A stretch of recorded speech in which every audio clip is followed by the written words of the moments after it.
திருப்படல்கள் 30 1-12 முடிய. ஆண்டவரே, உம்மை ஏத்தி புகழ்வே, ஏனெனில் நீர் என்னை கைதூக்கி விட்டீர். என்னை கண்டு என் பகைவர் மகிழ நீர் விடவில்லை. என் கடவுளாகிய ஆண்டவரே, உம்மிடம் உதவி வேண்டினேன், என்னை நீர் குணப்படுத்துவீர். ஆண்டவரே, நீர் என்னை பாதாளத்திலிருந்து ஏறி வர செய்தீர். சாவுக்குழியில் இறங்கிய எனது உயிரை காத்தீர்.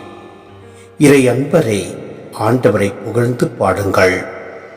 தூயவராம் அவரை நினைத்து நன்றி கூறுங்கள். அவரது சினம் ஒரு நொடி பொழுதுதான் இருக்கும். அவரது கருணையோ வாழ்நாள் முழுவதும் நீடிக்கும். மாலையில் அழுகை, காலையிலோ ஆர்ப்பரிப்பு. நான் வளமுடன் வாழ்ந்தபோது என்னை ஒருபோதும் அசைக்க முடியாது என்றேன். ஆனால் ஆண்டவரே, உமது கருணையினால் மலை என உறுதியாக என்னை நிலைநிற்க செய்தீர். உம் முகத்தை மறைத்து கொண்டீர். நான் நிலை கலங்கி போனேன். ஆண்டவரே, உம்மை நோக்கி மன்றாடினேன். என் தலைவரிடம் எனக்கு இறங்குமாறு வேண்டினேன். நான் சாவதால், படுகுழிக்கு போவதால் உமக்கு என்ன பயன்? புழுதியால் உம்மை புகழ முடியுமா? உமது வாக்கு பிழாமையை அறிவிக்க இயலுமா?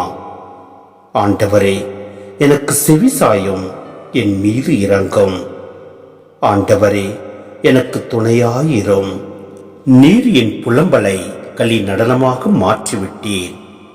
என் சாக்கு துணையை களைத்துவிட்டு என்னை மகிழ்ச்சியால் உடுத்தினீர். ஆகவே என் உள்ளம் உம்மை புகழ்ந்து பாடும். மௌனமாயிராது. என் கடவுளாகிய ஆண்டவரே, உமக்கு என்றென்றும் நன்றி செலுத்துவேன்.